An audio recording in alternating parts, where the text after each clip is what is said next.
কীর্তন জগতের সর্বকনিষ্ঠা কীর্তনিয়া বাবা, জ্ঞানহীন ভক্তিহীন কৃষ্ণ প্রেম মাধুর্যহীন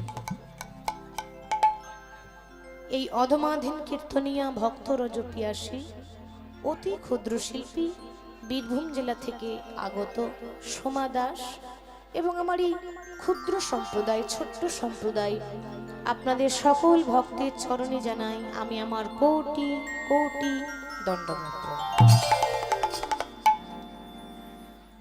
তার সঙ্গে বিশেষ করে প্রণাম জানাই তার চরণে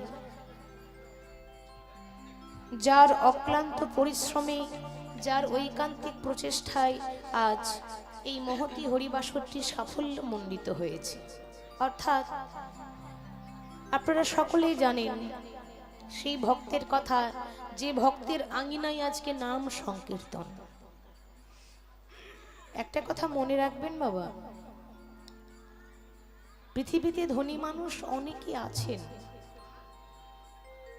কিন্তু ধন থাকলে হয় না, মনটাও থাকতে হয়। এমন অনেক মানুষ আছেন যারা লক্ষ লক্ষ টাকা, তাদের কোটি কোটি টাকার মালিক তারা, কিন্তু কজনের মনে বাসনা হয় যে আমি আমার আঙিনায় হরিনামের আয়োজন করব। এই যে হরিনামের আয়োজন করব, এইটা ভাবাটাই বিরাট কথা। একদিকে নাম, একদিকে এত এত ভক্তের সেবার আয়োজন। আহা, ভক্তি না থাকলে কি এমনটা সম্ভব? আমি গোবিন্দের কাছে প্রার্থনা করব, সেই ভক্তের, এই বাড়ির যিনি কর্তা, যিনি সবকিছু আয়োজন করেছেন, যাকে দিয়ে ভগবান আয়োজন করিয়েছেন, আমরা তো কিছু করি না, সবই গোবিন্দ করান। সেই ভক্তের শরীর যেন ভালো থাকে, সুস্থ থাকে, পরিবারের যেন মঙ্গল হয়, তিনি এইভাবে যেন হরিনাম সংকীর্তন প্রতি বছর আয়োজন করে যেতে পারেন।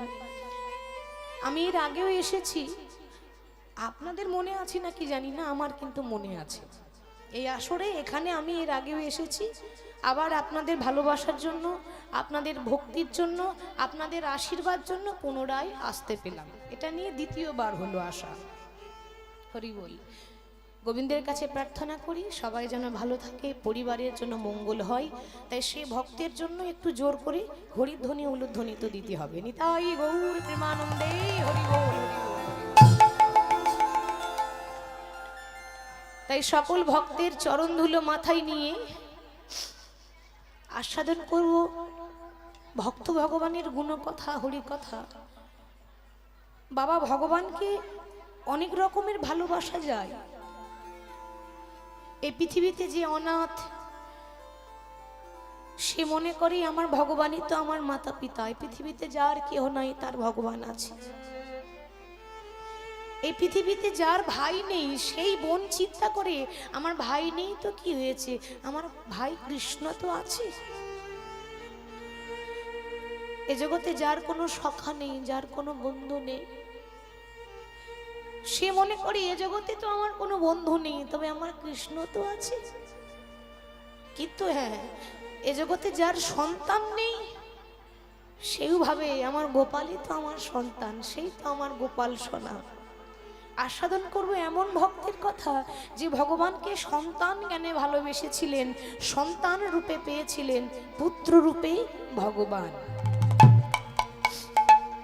আস্বাদন করব পুত্র রূপে ভগবান। তাই প্রেমের ঠাকুর গৌরাঙ্গ সুন্দর শ্রীধাম নবদ্বীপের মাটিতে, সেই ব্রজ ছেড়ে, বৃন্দাবন ছেড়ে নবদ্বীপে যখন এলেন, হরিনাম সংকীর্তনে মাতোয়ারা হয়ে আছেন বাবা। হরিনাম তিনি বিলিয়ে দিলেন। আচ্ছা, ব্রজের বাঁকা কৃষ্ণ একা আসেনি, তার সঙ্গে আর একজনই এসেছিলেন, তাকে আমরা বলি নিতাই, তাই না? আচ্ছা, গৌরের কথা আমরা সবাই জানি যে কৃষ্ণ হলো প্রেমের ঠাকুর গৌর। তাহলে নিত্যানন্দটাকে, নিতাই চাঁদটাকে, নিত্যানন্দকে, সেটা আমাদের জানতে হবে। এই নিত্যানন্দের কথা আমরা ত্রেতা যুগে জানতে পারি, মানে রামায়ণে উল্লেখ করা আছে, রামায়ণে বর্ণনা করা আছে।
নিতাই জনিতাই।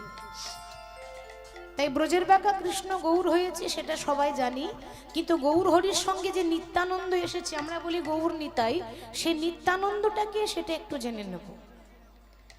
ত্রেতা যুগে যখন রামচন্দ্র রামায়ণ লীলা করলেন, সেই রামায়ণে আপনারা সকলে রাবণের কথা তো শুনেছেন মা। এই রাবণের এক ছেলে ছিল, রাবণের এক পুত্র, যার নাম ছিল মেঘনাদ, যার আরেক নাম ছিল ইন্দ্রজিৎ। এই রাবণের পুত্র ইন্দ্রজিৎ, অনেকেই বলে মেঘনাদ, দুটো নাম তার পাওয়া যায়। এই মেঘনাদ কিন্তু অমর হওয়ার বর পাওয়ার জন্য, অমরত্বের জন্য এই মেঘনাদ কিন্তু ব্রহ্মার তপস্যা করেছিল, সাধনা করেছিল। তো ব্রহ্মাজি সন্তুষ্ট হয়ে রাবণের ছেলে মেঘনাদকে বর দিয়ে বলেছিলেন যে বলো তুমি কি চাও।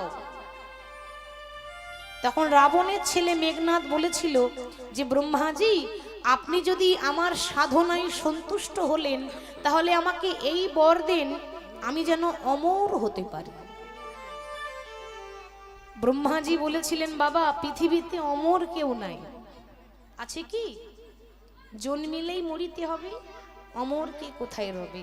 ওমা, যে ফুল ফোটে একদিন সেই ফুলে ঝরে পড়ে যায়। অমর হওয়ার বর দিতে পারবো না, তুমি বরং অন্য কিছু চেয়ে নাও। রাবণের ছেলে তখন বলেছিল তাহলে একটা কাজ করুন, আপনি আমাকে এমন একটা বর দেন যে বর আজ পর্যন্ত পৃথিবীতে কেউ পায়নি, এমন একটা বর যে বর আপনি আজ পর্যন্ত কাউকে দেননি, সেই আশীর্বাদ, সেই বর আপনি আমায় দেন। ব্রহ্মাজি তখন বলেছিল ঠিক আছে, তুমি রাবণের সন্তান, রাবণের পুত্র, যেভাবে আমার সাধনা করেছো আমি তোমায় বর দিলাম, তোমার মৃত্যু তো হবে, কিন্তু যাত্রার হাতে নয়। কার হাতে হবে? না, যে পুরুষ 14 বছর খাবে না, যে পুরুষ 14 বছর ঘুমাবে না, যে পুরুষ 14 বছর কোনো নারীর মুখ দেখবে না, একমাত্র সেই পারবে তোমাকে বধ করতে। রাবণের ছেলে মনে মনে ভাবছে বাবা, এত বড় বীর এখনো জন্মই হয়নি। কি গো, ঠিক তো? আমরা দুদিন না খেয়ে থাকতে পারি না, হসপিটালে ভর্তি করতে হয়, বিছানায় পড়ে যায়, কেন? পেটের জন্যই তো এত কিছু বাবা। সেক্ষেত্রে 14 বছর না খেয়ে থাকবে এরকম পুরুষের কি কখনো জন্ম হয়েছে? 14 বছর কোনো নারীর দিকে তাকাবে না এরকম পুরুষ আছে এখনো পর্যন্ত? ইতিহাসে সাক্ষী আছে? আছে, আছে, একজন আছে যে 14 বছর খায়নি, 14 বছর ঘুমায়নি, আর 14 বছর কোনো নারীর মুখ দেখেনি। সে কে? রামের ভাই লক্ষণ। ঠিক তো বাবা? লক্ষণ। তো রাম যখন বনবাসে গিয়েছিল, লক্ষণও তো সঙ্গে গিয়েছিল। রাম কিন্তু খেয়েছিল, লক্ষণ কিন্তু খাইনি। তাহলে প্রমাণ কি? প্রমাণ ছাড়া তো কথা বলা যাবে না। রাম বলেছিল ভাই রে, তুই যে 14 বছর খাসনি তার প্রমাণ কি আছে? লক্ষণ বলে দাদা, 14 বছর আমি যখন তোমাকে ফল দিয়েছিলাম তখন তুমি আমাকে বলেছিলে ভাই এই ফলটা আমি নেব, এই ফলটা তুই ধর। তুমি ধরতে বলেছিলে, তুমি তো খেতে বলনি দাদা। শুধু তাই নয়, 14 বছরের ফল আমি এক জায়গায় জমা করে রেখেছি, এখনো পর্যন্ত জমা হয়ে আছে, তুমি নিজের হাতে গুনে নেবে, চলো। রাম যখন ঘুমতে গেল না বাবা, 14 বছরের ফল গিয়ে দেখছে একেবারে পাহাড় হয়ে গেছে। যখন গুনছে একটা একটা একটা করে, যখন গুনছে তখন 7টা ফল কম পড়ে গেল। রাম বলল ভাই তুই যে বললি যে আমি 14 বছর ফল খাইনি, তাহলে আমি হিসাব করে দেখলাম এই 14 বছর ফলের মধ্যে 7টা ফল কম পড়ছে। কেন? তার মানে 7 দিন তুই খেয়েছিলি। কি গো, ঠিক তো? তা নইলে কম পড়বে কেন? তুই লুকিয়ে লুকিয়ে খেয়েছিলি। লক্ষণ বলে দাদা, আমি মিথ্যা কথা তোমাকে আজ অব্দি বলিনি, আর বলবো না। ওই 14 বছরের মধ্যে 7টা ফল কম পড়লো কেন জানো? কারণ ওই 7 দিন আমি ফল আনতেই পারিনি। কোন দিন আমি বলি, তুমি একটু গুনে দেখে নাও। যখন বনবাসে এলাম তখন প্রথম সংবাদ পেলাম পিতা দশরথ মারা গেছে। বলতে পারো দাদা, বাবা মারা গেলে কোন ছেলের মুখে খাবার ওঠে বলতে পারো? যেদিন জানতে পারলাম আমার পিতা মারা গেছে, সেদিন কি আর ফল খাওয়া যায়? খাওয়া তো দূরের কথা, সেদিন আমি আনতেই পারলাম না। 2 নাম্বার, যেদিন রাবণ মা সীতাকে হরণ করে নিয়ে চলে গেল, সেই দিন ফল আনিনি। 3 নাম্বার, লক্ষ্য করবেন, গুনে গুনে বলছে। 3 নাম্বার, যেদিন পাতালের রাজা মহিরাবণ রাম লক্ষ্মণকে অপহরণ করে পাতালে বন্দি করে রেখেছিল, সেই দিন আমি ফল আনিনি, মানে সেদিনটা বাদ পড়ে গেল। 4 নাম্বার, যেদিন লক্ষ্মণ শক্তিশাল বানে পড়েছিল, সেই দিন ফল আনেনি। 5 নাম্বার, যেদিন লক্ষ্মণ নাগ পাশে বন্দী হয়েছিল, সারা শরীরে নীল হয়ে গেল, সেদিন ফল আনেনি। 6 নাম্বার, রাবণের ছেলে ইন্দ্রজিৎ রাম লক্ষ্মণকে ভয় দেখাবার জন্য মায়া সীতা কেটেছিল, সেই দিন ফল আনেনি। আর 7 নাম্বার, যেদিন রাম রাবণকে বধ করেছিল, সেদিন এত আনন্দ, সেদিন আমি আনন্দতে ফলে আনতে ভুলে গেলাম। সেদিন আমি আনন্দতে ফল আনতে ভুলে গেলাম। রাম তখন বলল, ভাই রে,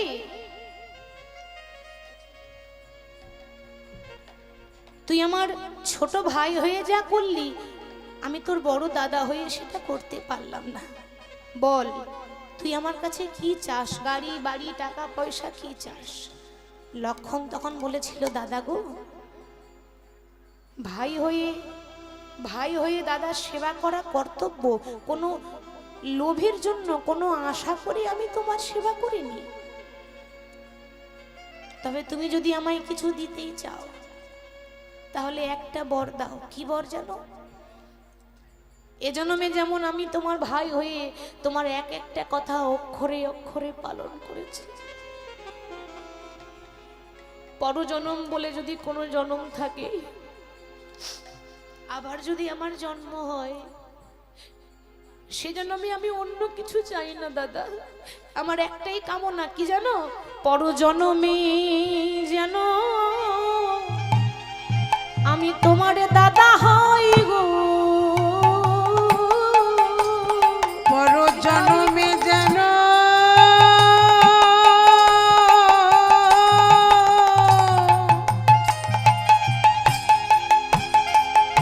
তোমারই দাদা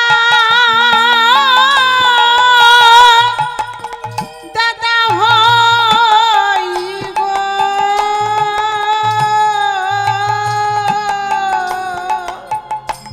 পরজন্মে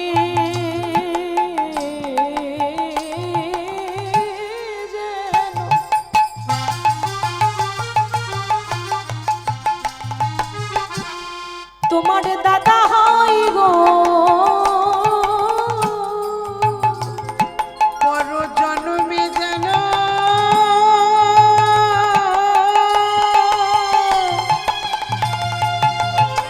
তোমার দাদা হই গো।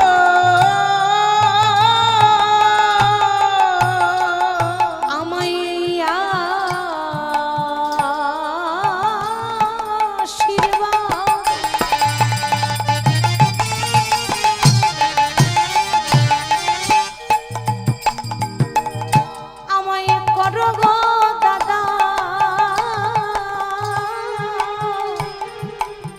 পরজন্মে যেন আমি তোমার দাদা হই গো।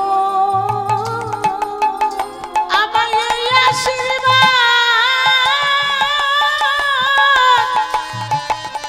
আমায় এই আশীর্বাদ করো গো দাদা।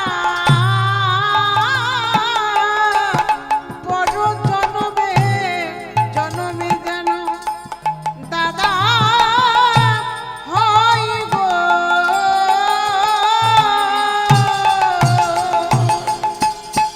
এজন্যই আমি তোমার ভাই হয়েছি, এর পরজন্মে আমি যেন তোমার দাদা হতে পারি। ভগবান বললেন, তথাস্তু। জন্ম হোক যেথা সেথা, কর্ম ভালো চাই। মানুষ জন্মে বড় হয় না, মানুষ কর্মে বড় হয়। আমি আশীর্বাদ করলাম, এর পরজন্মে আমি হব ছোট ভাই আর তুমি হবে আমার বড় দাদা। পরের যুগে দাপর যুগে আমি হব কৃষ্ণ, তুমি হবে আমার দাদা বলরাম। আবার কলি যুগে আমি হব গৌর, তুমি হবে আমার বড় দাদা নিত্যানন্দ। সে নিতাই গৌর দুই ভাই মিলে হরিনাম সংকীর্তনে মাতোয়ারা হয়ে আছেন। হরিনাম প্রচার করলেন, হরিনাম বিলিয়ে দিলেন। বদন ভরে গাউরে মন, হরে কৃষ্ণ নাম, হরে কৃষ্ণ নাম জপ জপ অবিরাম। বদন ভরে গাউরে মন, হরে কৃষ্ণ নাম, হরে কৃষ্ণ নাম জপ জপ অবিরাম। বদন ভরে গাউরে মন, হরে কৃষ্ণ নাম, হরে কৃষ্ণ নাম জপ জপ অবিরাম। করতালি দিনি তাই গৌর হরি হরি।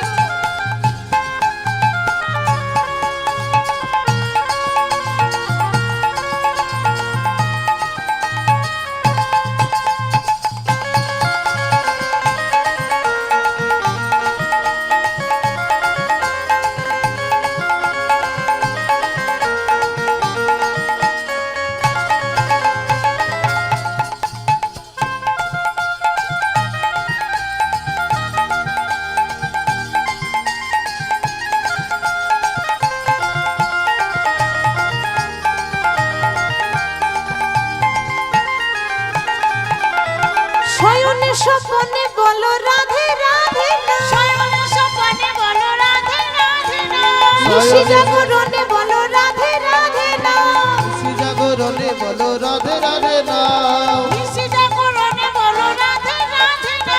রাধে কৃষ্ণ নামে জপ জপ অবিরাম। বদন ভরে গাউরে মন, হরে কৃষ্ণ নাম, হরে কৃষ্ণ নাম জপ জপ অবিরাম। বদন ভরে গাউরে মন, হরে কৃষ্ণ নাম, হরে কৃষ্ণ নাম জপ জপ অবিরাম। হরিনাম প্রচার করলেন আর ভক্তগণকে ডেকে বলছি, ভক্ত মোর তোমাদেরও লাগি আমি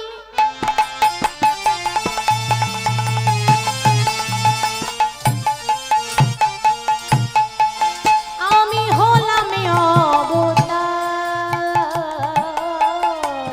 তোমাদের তোমাদেরও লাগি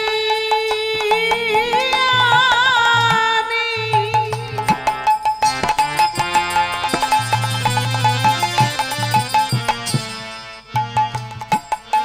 আমি হলাম অবতার। ওগো তোমাদেরও, তোমাদেরও লাগি আমি।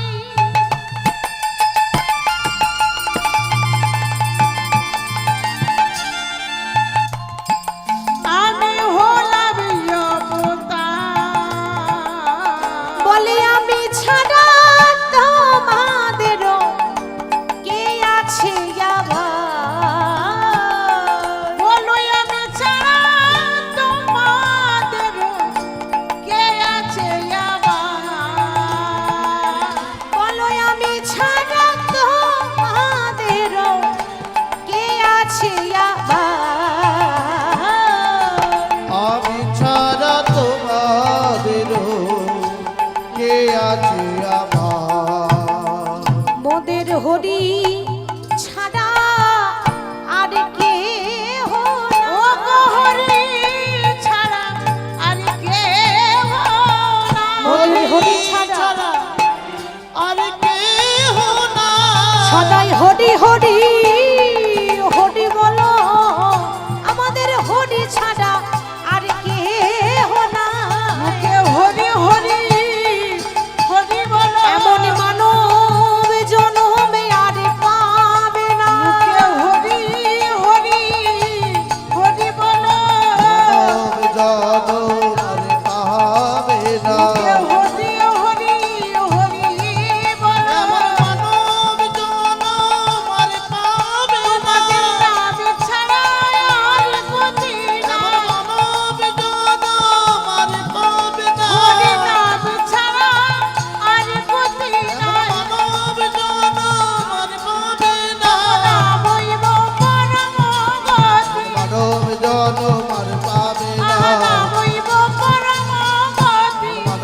জনম আর পাবে না। মুখে হরি হরি হরি বলো, হরি ছাড়া তোমাদের কে আছে আবার? বলো হরি ছাড়া তোমাদের কে আছে আবার? ভকতি বিনোদ প্রভু চরণে ধরিয়া, চরণে ধরিয়া ওগো হরি নামে মহামন্ত্র লইল মাগিয়া। হরি নামে মহামন্ত্র লইল মাগিয়া। তাই গৌর হরি চিন্তা করলেন যে আমি যখন বৃন্দাবন ছেড়ে যখন কলিযুগে এসেছি নাম প্রচার করার জন্য, তাহলে আমাকে তো আর ঘরে থাকলে হবে না। গৌর হরি তো সংসার করতে আসেনি, সংসার তার হয়েছিল। গৌর হরির কিন্তু দ্বিতীয়বার বিবাহ হয়েছিল, মানে দুবার বিবাহ হয়েছিল। প্রথমে তার স্ত্রী ছিলেন বিষ্ণুপ্রিয়া, হরি বল, তারপর লক্ষ্মীপ্রিয়া। যাই হোক, লক্ষ্মীপ্রিয়া এবং বিষ্ণুপ্রিয়া এই দুইজন কিন্তু গৌর হরির স্ত্রী ছিলেন। কিন্তু তাতেও কিন্তু গৌর হরির ইচ্ছা ছিল না, জোর করে তার মা তাকে বিবাহ দিয়েছিল, সংসারে জড়িয়ে রাখার চেষ্টা করেছিল। কিন্তু ভগবানের ইচ্ছা সংসার দিকে নয়, ভগবানের ইচ্ছা হচ্ছে নাম প্রচার করার জন্য। তাই মাকে ছেড়ে, নববধূ বিষ্ণুপ্রিয়াকে ছেড়ে দিয়ে, বিষ্ণুপ্রিয়াকে ছেড়ে, নবদ্বীপ ছেড়ে, সচিমাকে কাঁদিয়ে গৌর হরি চলে গেলেন সন্ন্যাসী হয়ে। আর সন্ন্যাসী হয়ে গৌর হরি প্রথম গেলেন কোথায় না, উড়িষ্যার জগন্নাথ মন্দিরে, জগন্নাথ ধামে। উড়িষ্যার জগন্নাথ ধামে গিয়ে যখন ভক্তগণকে সঙ্গে করে নিয়ে তিনি নাম সংকীর্তনে মাতোয়ারা। ওইদিকে যাকে নিয়ে ভগবান এত লীলা খেলা করবেন, মানে যে ভক্তকে নিয়ে আজকে গৌর হরি লীলাটা করবেন, সেই ভক্তটির নাম হলো গোবিন্দ ঘোষ। বাড়ি কোথায়? বাড়ি কিন্তু এই নবদ্বীপেরই কাছাকাছি, অগ্রদ্বীপ। অগ্রদ্বীপ হচ্ছে তার গ্রামের নাম। সেই অগ্রদ্বীপ থেকে গোবিন্দ ঘোষ, সে কিন্তু ছোট থেকেই অনাথ, মানে তার আপন বলতে কেউ নাই। কিন্তু বাবা, এই পৃথিবীতে যার আপন বলে কেউ নেই, মানে এই পৃথিবীতে যার কেউ নেই, তার একজন আছেন, তিনি কে? স্বয়ং ভগবান। নিজেকে কোনোদিনও একা ভাববেন না, কেউ থাক বা না থাক, আমার ভগবান তো আছে। সেই গোবিন্দ ঘোষের মনে বড় ইচ্ছা, শুনেছি বোজের বাঁকা কৃষ্ণ নাকি কলিযুগে সোনার গৌর হয়ে এসেছে। ওই গৌর হরি নাকি এখন জগন্নাথ মন্দিরে গেছে নাম প্রচার করতে। একবার যদি দেখতে পেতাম, আমার মনের বাসনাটা মিটে যেত। একবার যদি গৌর হরিকে দর্শন করতে পেতাম। তাই গোবিন্দ ঘোষ গৌর হরিকে দেখবো বলে খালি পায়ে হেঁটে হেঁটে কোথায় পশ্চিম বাংলা আর কোথায় উড়িষ্যা, পশ্চিমবঙ্গ থেকে উড়িষ্যা যাচ্ছে বাবা। যখন হেঁটে হেঁটে যাচ্ছে না, যেতে যেতে বলছে, গৌর, আমি তো সামান্য একটা নরকের কীট, আমি জানি না আমি তোমার কাছে পৌঁছাতে পারবো কিনা, কিন্তু আমি যদি তোমার কাছে যেতে না পারি, তুমি যেন আমার হাতে ধরে পার করে নিও। আহা বাবা, শুধু ভক্ত ভগবানের জন্য কাঁদে তা নয়, ভগবানও ভক্তের জন্য কাঁদে। শুধু ভক্ত ভগবানের জন্য পাগল হয়ে যায় তা নয়, ভগবানও ভক্তের জন্য কাঙাল হয়ে যায়। তার উদাহরণ, তার প্রমাণ শাস্ত্রে বর্ণনা করা হয়েছে।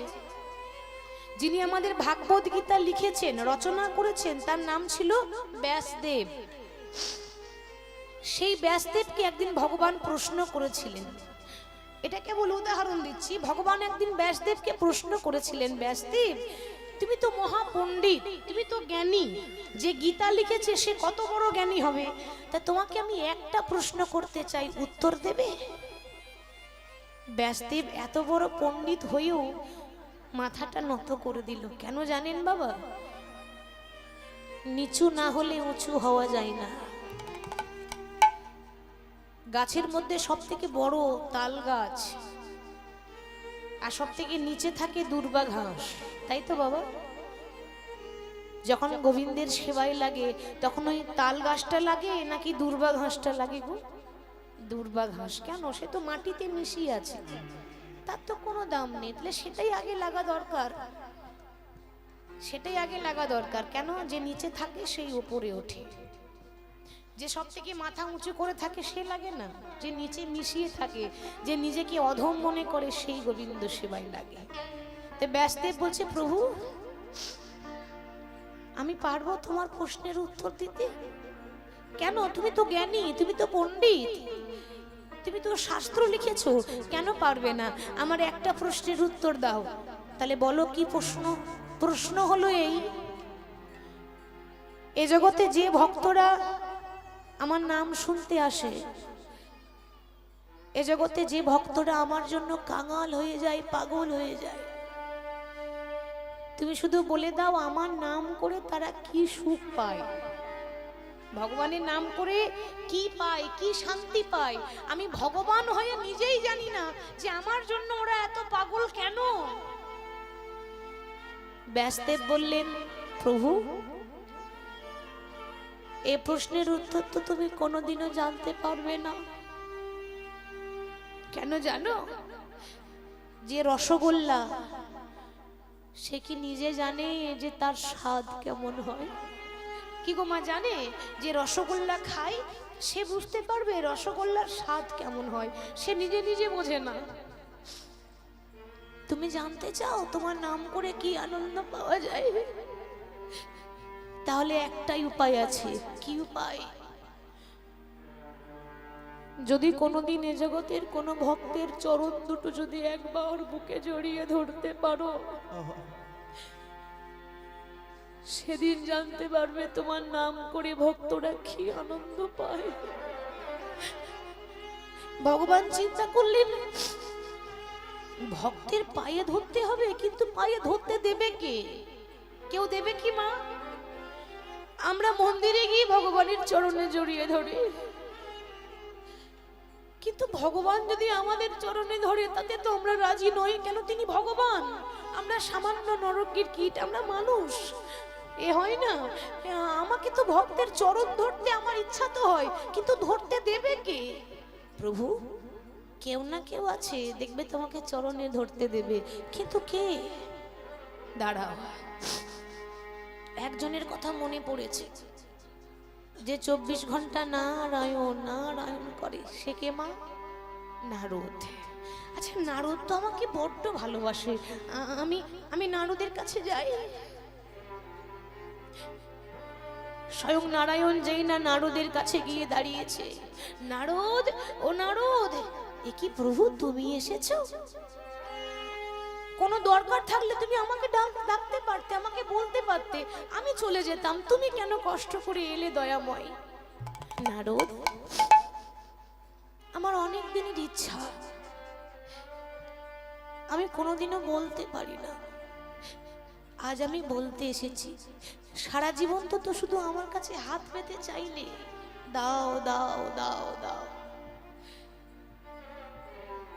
আর যদি বিনিময়ে আমি তোমার কাছে কিছু চাই, তুমি আমায় খালি হাতে ফিরিয়ে দেবে না তো নারদ? কি বলছো প্রভু? আমার দেহ মন প্রাণ জীবন সবই তো তোমার, আর আমি আমার বলতে কি রেখেছি বলো দয়াময়? নারদ, না না, তোমার দেহ মন প্রাণ চাই না,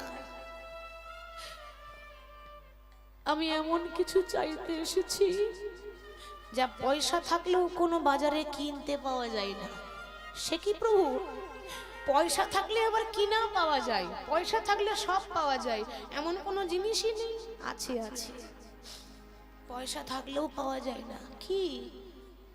ভক্তের পায়ের ধুলো, যা অর্থের বিনিময়েও পাওয়া যায় না, ভাগ্যের ফলে পাওয়া যায়। নারদ, আমি অন্য কিছু চাই না, তোমার পায়ের তলায় যে ধুলোটা রয়েছে সে ধুলোটা তুমি আমার মস্তকে দিয়ে দাও দয়াময়। পাগল হয়ে গেলে? এই বিশ্ব ব্রহ্মাণ্ডে এত দামি দামি জিনিস থাকতে তুমি আর কিছু পেলে না, তুমি আমার পায়ের ধুলো মানতে এসেছো। না না না, আমি পারবো না, আমার পাপ হবে, আমার অপরাধ হবে, তোমার জন্য আমাকে যে নরকে যেতে হবে দয়াময়, আমি পারলাম না, আমায় ক্ষমা করে দিও। নারদ, সারা জীবন চাইলে আজকে দেওয়ার বেলায় তুমি দিতে পারলে না? কি গো মা, আমরাও তো চাই না? মন্দিরে গিয়ে ভগবানের কাছে প্রার্থনা করি, প্রভু আমার ছেলে যেন বড় হয়ে ইঞ্জিনিয়ার হতে পারে, আমার একতলা বাড়িটা যেন দুতলা হয়ে যায়, প্রভু আমরা যেন সবাই ভালো থাকতে পারি, আমার পরিবার যেন ভালো থাকে। কিন্তু কোনোদিনও ভগবানকে প্রশ্ন করি না, প্রভু তুমি তো আমাদেরকে ভালো রেখেছো, আমি তো ভালো আছি, তুমি কেমন আছো? করতে পারি বাবা, বলতে পারি না, কেন জানেন? ভালোবাসতে পারলাম না। আমরা বিনা স্বার্থে কেউ কাউকে ভালোবাসি না তো, ভগবানের বেলাও তাই, তুমি আগে দিতে যদি পারো তবেই আমি তোমায় ডাকতে পারবো। সারা জীবন দাও দাও দাও করে গেলাম, বিনিময়ে ভগবানকে কিছু দিতে পারি না। ভগবান বলছে, নারদ আমি ভগবান হয়ে তোমার কাছে চাইছি ভিখারির মতো, তোমার পায়ের ধুলো, তাও তুমি দিলে না। বেশ, তাহলে আমি এবার কার কাছে যাব? আর একজনের কথা মনে পড়ে গেল বাবা, সে হলো মহাভারতের পাঞ্চালী, যার 5টা পতি, তার নাম কি মা? দ্রৌপদী। আচ্ছা, দ্রৌপদী কৃষ্ণকে একেবারে ভাই বোনের মতো ভালোবাসা সম্পর্ক, আমি তাহলে দ্রৌপদীর কাছে যাই। ভগবান দ্রৌপদীর কাছে আসছে, সময়টা দেখুন একেবারে গভীর রাত্রি, সবাই ঘুমিয়ে পড়েছে, দ্রৌপদীও ঘুমাচ্ছে, শয়ন মন্দিরে শয়নে আছে। গভীর রাত্রিবেলায় ভগবান এসে লুকিয়ে লুকিয়ে দ্রৌপদীর পা দুটোকে বক্ষ মাঝে জড়িয়ে ধরেছে, দ্রৌপদীর চরণ দুটো তো ধরিয়েছে। দ্রৌপদী কিন্তু জানে না সে এখন ঘুমাচ্ছে গভীর নিদ্রায়। দ্রৌপদীর চরণ দুটো জড়িয়ে ধরে মনে মনে চিন্তা করে, এ জগতে ভক্তরাই আমার চরণ প্রতিদিনে জড়াইয়ে ধরে, কিন্তু আমি আমার ভক্তের চরণ কোনোদিনে জড়িয়ে ধরতে পাই না। আজ যখন সুযোগ পেয়েছি, এই সুযোগ আমি ছাড়তে চাই না। ভগবান গোপনে দ্রৌপদীর চরণ দুটো বক্ষ মাঝে ধরে জড়িয়ে ধরে পায়ের যত ধুলা অঙ্গে মাখছে, ভক্তের চরণে ধুলা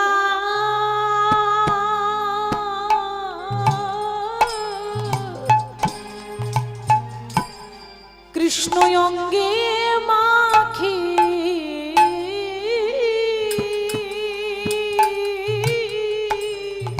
নিতাই গৌর ভক্তের চরণ ধুলা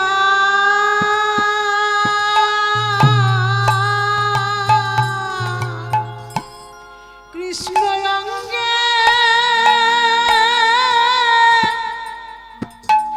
মাখে,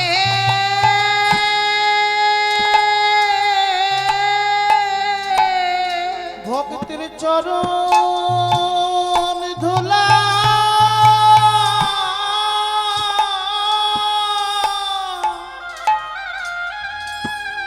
কৃষ্ণ অঙ্গে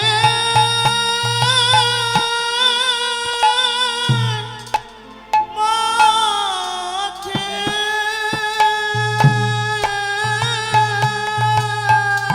সে যে ভক্ত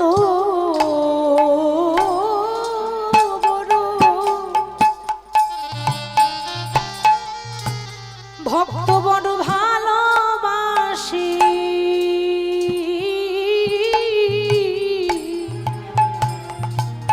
ভক্তের চরণ ধুলা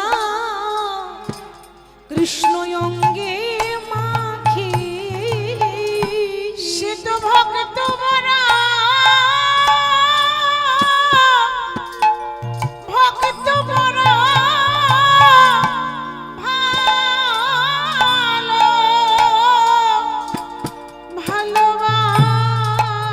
ভালোবাসে,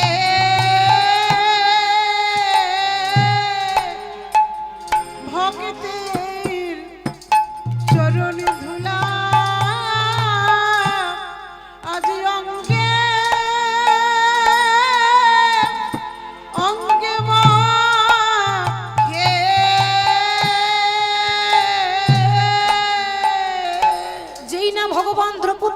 চরণের ধুলা পায়ের ধুলা গায়ে মাখছে।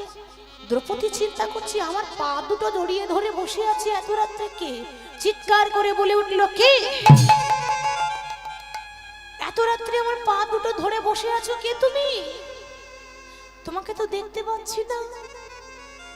ভগবান বললেন, দ্রৌপদী, আমাকে যে হাজার হাজার হ্যালোজেন জ্বেলে দিলেও দেখা যায় না, আমাকে হাজার হাজার টিউবলাইটে জ্বেলে দিলেও দেখতে পাবে না। কেন? কারণ আমি বাইরে খুঁজলে পাওয়া যায় না, আমাকে দেখতে গেলে হৃদয় মাঝে পাওয়া যায়। ভগবান কোথায় আছে মা? গয়া, কাশী, মথুরা, বৃন্দাবনে আছে না গো? তাহলে তো সবাই বৃন্দাবন গেলে ভগবান পেয়ে যেত, বাইরে খুঁজলে পাবেন কোথায়? ভগবান ভক্তের হৃদয়ে বাস করে। চোখটা বন্ধ করো, দেখো তুমি তোমার কৃষ্ণকে দেখতে পাবে। আহা, দ্রৌপদী তখন বলে উঠল, কৃষ্ণ যার চরণ তলে গোটা বিশ্ব ব্রহ্মাণ্ডের মানুষ পড়ে থাকে, সেই মানুষটা আমার চরণ তলে কেন দয়াময়? দ্রৌপদী, আমার যে বহুদিনের বাসনা ছিল, যদি ভক্তের চরণ দুটো একবার জড়িয়ে ধরতে পেতাম, সেই বাসনাটা আমি পূর্ণ করতে এলাম। দ্রৌপদী বলে উঠল, কৃষ্ণ তুমি যদি আমার চরণে ধরবে, তাহলে লুকিয়ে লুকিয়ে কেন? আগে বলতেই তো পারতে। দেখেছেন কত ভক্তি বাবা? নারদের কাছে চাইলো, নারদ দিল না, কিন্তু দ্রৌপদী কি বলছে? তুমি যদি আমার পায়ের ধুলো মাখবে, তাহলে গোপনে কেন? একবার যদি বলতে, আমি 100 বার আমার পা দুটো বাড়িয়ে দিতাম তোমার। তোমার ভয় লাগছে না? ভয় কিসের ভয়? তুমি জানো না, লজ্জা, ঘৃণা, ভয় তিন থাকতে নয়। ভক্তরা ভয় পায় না, ভক্তরা লজ্জা পায় না, আর ভক্তরা কাউকে ঘৃণা পায় না। কৃষ্ণ মনে করে দেখো, যখন এই দ্রৌপদীর বস্ত্র হরণ হয়েছিল, আমার 5টা স্বামী দাঁড়িয়ে দাঁড়িয়ে দেখেছিল, প্রতিবাদ করতে পারলো না। সামনে এত এত গুরুজন বসে বসে দেখলো, কেউ প্রতিবাদ করতে পারলো না। সেদিন আমি বুঝে নিয়েছিলাম, এ জগতে আমার আপন বলতে কেউ নেই তুমি ছাড়া।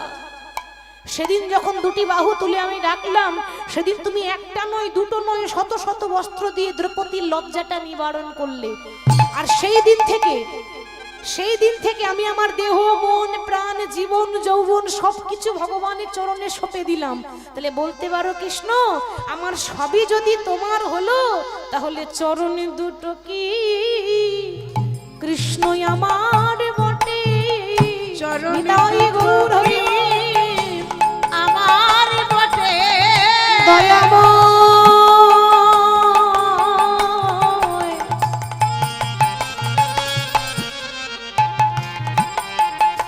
চরণে দুটো কি আমার বটে? ওগো দয়া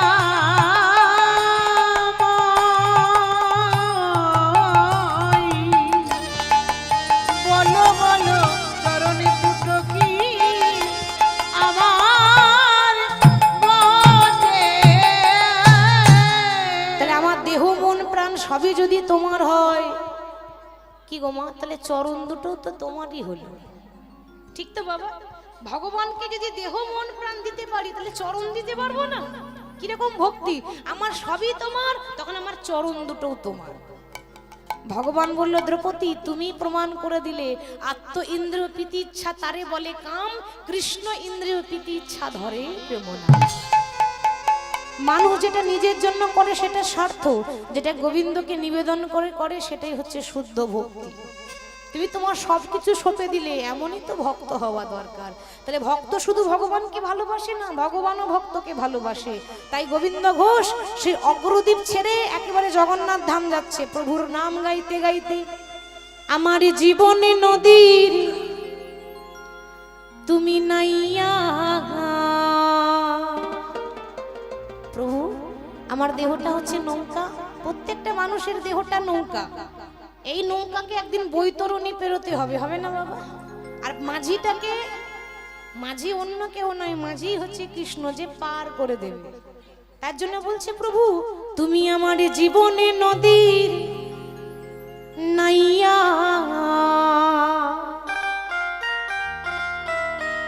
আমার ভবের খেলা সঙ্গ হলো রে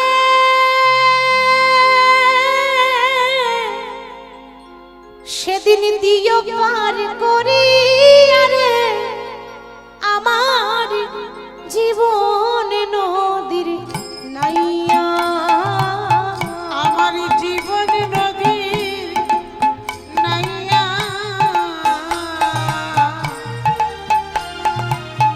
এই ভবের খেলা সাঙ্গ হলো রে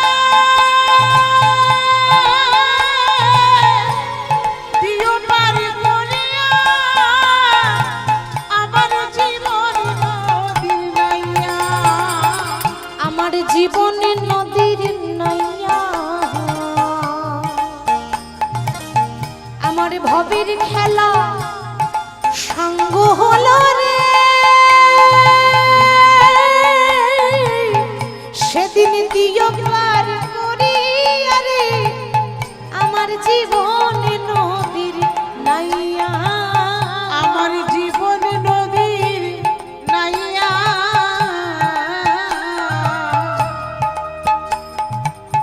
এই ভবের খেলা সাঙ্গ হলো রে দিও পার করিয়া আমার জীবন নদীর নাইয়া মনে রাখবেন বাবা, আমরা এই যে সংসারে মেতে আছি না, আমি আপনি আমরা সবার কথা বলছি, আমরা যে সংসারে মেতে আছি এই সংসারে যতদিন দিতে পারবেন আপনাকে ভালোবাসবে, তাই না? আর যখন দিতে পারবেন না আপনাকেও ভালোবাসবে না। যতক্ষণ আপনার পকেটে টাকা আছে আপনার পেছনে 10টা বন্ধু ঘুরঘুর করবে, কেন? ওর টাকা আছে, ওর পেছনে ঘুরলে লাভ আছে। আর যখন টাকা শেষ আপনার বন্ধুও শেষ। তাহলে স্বার্থের জগৎ, বিনা স্বার্থে কেউ ভালোবাসবে না। তাহলে এটা হচ্ছে কামনা বাসনা হাট। তার জন্য বলছে প্রভু আমি যে হাট বসিয়েছি এই হাট ভেঙে একদিন যেন তোমার কাছে যেতে পারি। ও বন্ধুরে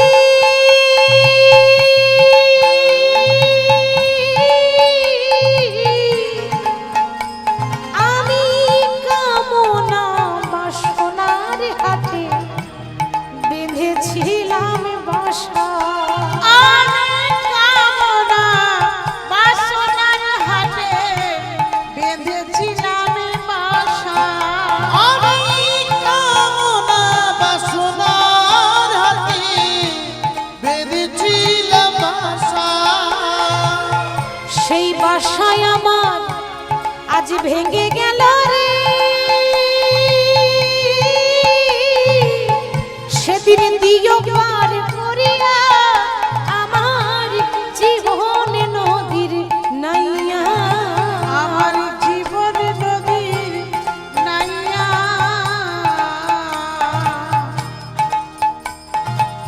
এই ভবের খেলা সাঙ্গ হলো রে দিও পার করিয়া আমার জীবন নদীর নাইয়া। গাইতে গাইতে যেই না বাবা গোবিন্দ ঘোষ একেবারে জগন্নাথ মন্দিরে পৌঁছেছে, জগন্নাথ ধামে গিয়ে দেখছে মন্দিরের বাইরে প্রভাতকাল মানে সকাল বেলা মহাপ্রভু ভক্তদেরকে সঙ্গে করে নিয়ে নাম গাইছে। এবার প্রভাতকালে যেরকম আমরা প্রভাতী সুরে গাই সেই প্রভাতী সুরেই গাইছি, ভজ গৌরাঙ্গ জপ গৌরাঙ্গ লহ গৌরাঙ্গের নাম রে। একবার ভজ গৌরাঙ্গ উরুধ্বনি দিয়ে সবাই মিলে হরি বল হরি বল। লহ গৌরাঙ্গের নাম রে। ভজ গৌরাঙ্গ জপ গৌরাঙ্গ রহ গৌরাঙ্গের নাম রে। ভজ গৌরাঙ্গ জপ গৌরাঙ্গ লহ গৌরাঙ্গের নাম রে। যে জনা গৌরাঙ্গ ভজে সে হয় আমার প্রাণ রে। যে জন গৌরাঙ্গ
প্রভাতকালে ভক্তদেরকে সঙ্গে করে নিয়ে